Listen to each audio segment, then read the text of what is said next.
Welcome to Real World Peaceful Parenting, a podcast for parents that are tired of yelling, threatening, and punishing their kids. Join mom and master certified parent coach Lisa Smith as she gives you actionable, step-by-step strategies that'll help you transform your household from chaos to cooperation. Let's dive in. Welcome to today's episode. I know I say it every week, but I am so excited to be with you here today. And as you know, 2022 is the official year of becoming a better parent. And I love that you're joining me here on this journey throughout 2022. And I want you to know that each week I'm committed to bringing you tools to move you further down the path to peaceful parenting. So today I want to broach the subject of healing our childhood wounds. One of the reasons that I think parenting is so hard is because your child is often reflecting back to you what you haven't healed within yourself. This is also known as our own childhood wounds. And we all have them, all of us. No matter what kind of childhood you had, no matter what you went through, chances are there are childhood wounds waiting to be healed. Now, for some of us, the wounds are big and open. Think about big gaping holes with pus coming out of the wounds that haven't been tended to for a long time. I know, very graphic, but it gets the job done, right? So some of us have these big, open, gaping wounds that haven't been tended to for a long time, if ever. And some of us have wounds that might be smaller and a bit more healed. And for some of us, the wounds might be sitting dormant, way deep down inside of us. But they're there. And unfortunately, they show up a lot when we're parenting our kids. Yeah? Now, what I do know is that many of us spend a lot of time and energy trying to give our kids what we didn't have, what we didn't get, what we needed, and no one noticed. This is the genesis for many of us of our childhood wounds. And we work really hard at this, only to realize that we're giving our kids what we need rather than what they need. And this can lead to disconnection and storming on our part. So let me ask you, what did you need growing up that you didn't get? Take a moment and think about it. I know it's a vulnerable question that requires some honesty, but this is you to you admitting, what did you need that you didn't get? Now, let me be clear. This doesn't mean that your parents didn't do their best or that they didn't love you. They did the best with what they could. They did the best with what they had. But when you take the time and think about it, this also doesn't mean that you're ungrateful or being disrespectful to your parents when you take a minute to think about what did you need that you didn't get. You're just doing an honest assessment about any and all childhood wounds that you might have. Did you need a mom or dad who was gentle, who was wise, protective? Did you need someone that was fair or good character? Did you need a parent who would run to you when you fell down and cradle you in their arms and make you feel safe and loved and let you know everything was going to be okay instead of telling you, quit your crying, get over it? Did you need a parent that you could run to in the middle of a thunderstorm and they would just hold you and talk you through it until your fear of the storm was gone? Did you need a parent who would fight and advocate for you, defending you against evil and harm, standing by your side when you made big mistakes? Did you need a parent who was a good listener, who was open-minded and willing to really hear you and maybe even learn something from you? Did you need a parent that took time to listen to your hopes and dreams and your fears and mistakes and make sure that you knew they loved you the same regardless? Did you need a parent who would encourage you to do what you wanted and be there to pick up the pieces when you failed? Did you need a parent who normalized you and assured you that your struggles, your dreams, your desires were normal and all would be well? I know I sure did. I also needed parents who didn't show love through teasing me and poking at my weaknesses. I needed a parent who didn't call me names and put me down when I was failing or messing up because I was already down on myself. I needed a parent that would work to reassure me that nothing I could do would take their love away, and that I was perfect just as I was. Can you relate to that? Maybe you're still wishing for it now. Maybe the wounds are still laying there, open and big and gashing, or dormant and deep down. When you had a child or your own kids, did you swear to yourself that you would be the parent you always wished you had? I sure did. Did you swear you'd learn every wrong way to parent and then go out of your way not to parent your kid that way? Like maybe you swore you wouldn't be a yeller, or maybe you would address sibling fighting differently than your parents did, because as the oldest, you were always blamed and expected to be the bigger person or take the high road. Yeah? No matter how determined you were to do it differently, and no matter how hard you try now, do you find yourself slipping back into old patterns? I promise you, you're not alone. If you answered yes to any of these questions, then today's podcast is for you. Yes, you. And for me too, because I've been there myself. I know this kind of longing to overcome childhood wounds. I know the frustration and guilt. I know how the childhood wounds can get in the way of showing up and being fully present in your current parenting. But I also know it's never too late to heal, to learn, to grow, and to be the parent you've always wanted to be. And I want that for you right now, today, in 2022, as we work on the year of being a better parent.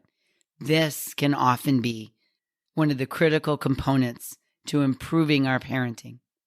No matter how old your kids are, no matter the patterns that you've been repeating over and over and over again, change is possible.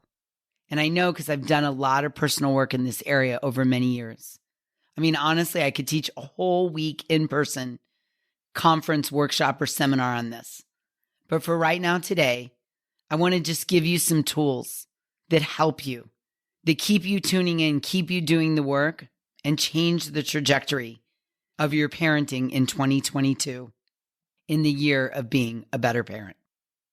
So my goal today is to send you away with a couple tools that are going to get you started on the path to healing your childhood wounds. Sound good? All right, let's dive in. So the first tool that I want to share with you is an homage to Oprah, our wise sage. Oprah says, "Forgiveness is giving up the hope or desire that things would have been any different." Let me say that again. Oprah defines forgiveness as giving up the hope or desire that things would have been any different. Forgiveness is not about letting your parents off the hook for the pain they caused. And it's not about wishing the pain never happened. It happened. There's nothing we can do about it. Maybe it still happens. What I know is that pain is woven into the human condition, and there is no avoiding it. But it doesn't have to define who you are. Forgiveness is not about giving your mom or dad anything that they need. That is not what I'm talking about here today at all. It's all about giving you what you needed and didn't get. Forgiveness removes the power the pain has over you, and it gives you the freedom to move forward in your own parenting, in your own life. Forgiveness begins by acknowledging the pain is real, and it did have a cost. Think about it as a debt that's owed to you by your parents. Maybe you could even write it down on a Post-it note. The IOU you wish your mom or dad or someone else had written for you. I owe you 1,000 hugs. I owe you 1,000 do-overs on calling you names. I owe you to take back teasing of you. I owe you 2 hours of my undivided and uninterrupted attention to actively listen and hear everything you've always wanted to tell me but never could. I owe you the same respect I always commanded from you. I owe you an apology for all the ugly things I called you. Whatever it is you most want from your mom or your dad to pay up on, write it down on a Post-it note with I owe you at the top. Keep it short and simple. Think of it like a promissory note. And try to write it without embellishment or emotion, just what is owed to you. What do you wish you would have gotten? What did you need that you didn't get? Then I want you to close your eyes and picture your parent handing it to you. It could be with love, humility, sincerity in their eyes, or it could be with all the anger and brokenness they still cling to. It doesn't really matter. Read the note to yourself. Take a moment, take a deep breath, look your parent in the eye, and then rip up the IOU. Rip it up. Doesn't have to be dramatic. Just tear it into a few pieces of paper, rip it all the way through, and then tell yourself that the debt has been paid in full by someone else. They no longer owe you anything, and you're free to carry on with your life. And then you work to let it go. Now, I mentioned the debt has been paid in full by someone else. Well, who paid it? If my parents didn't pay it, Lisa, who paid it? You did. You did. You're paying it forward to your children by making an effort to heal your childhood wounds. Your parents' debt no longer has a grip on you. It's no longer a triangle when you're parenting your kids of you, your needs that didn't get met, and your kids' needs. The debt is paid, which allows us to show up and be fully present with our kids. Said another way, your childhood wounds are no longer running the show. Try it. You're going to find it so liberating and freeing. I promise you. Love it. How about you? Give it a shot. The IOU. And if you need to write multiple IOUs, do it. You're going to find it so freeing. The second tool is to recognize and love yourself, the little child in you, along with loving your own children. I want you to hear this. You do not need to earn love from anybody. You are already worthy of it, all of you. Even that little child within you whose needs didn't get met, you are worthy of love. I am worthy of love because I exist, and you are worthy of love because you exist. And I can love myself, including the little child in me, along with loving my own children, flaws and all. I can be the parent to my own inner child that I always needed. When my inner child hurts, I can comfort her. When my inner child fears, I can protect her. When my inner child is full of joy, I can be happy with her and for her. I am all grown up now, and I have a fully developed brain, and I can choose how I want to use it. And I choose to love the adult me, and I choose to love the inner child in me, the scared little boy or girl who didn't get what they needed. And I choose to love the parent in me just as much as I love my kids. Healing your childhood wounds isn't easy, but it's work worth doing. When you heal your childhood wounds, you're less triggered when you're parenting your own kids. The saying goes, we often find intolerable in our kids that which we cannot tolerate in ourselves. It's also known as projecting. Projecting our disgust, our disappointment, our frustration, our wounds, our feelings of inadequacy. We oftentimes project those onto our kids. And when we work to heal our childhood wounds, we let go of the intolerableness in ourselves. We work to heal our wounds, and it clears space for us. And as a result, we're much less likely to project our wounds onto our kids. When you heal your childhood wounds, you're able to meet your kids where they're at because you're not clouded by your own wounds and intolerance. When we heal our childhood wounds, we're able to see our kids more clearly for who they are and not an extension of our wounds. When we heal our childhood wounds, we will get less triggered when our kids repeat our mistakes and show similar flaws.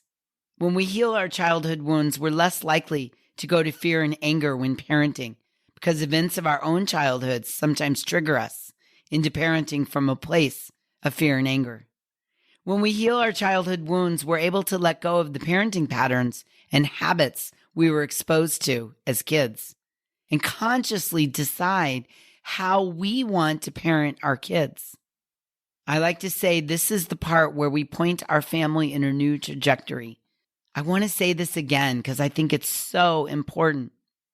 When we heal our childhood wounds, we let go of the parenting patterns and habits we were exposed to as kids.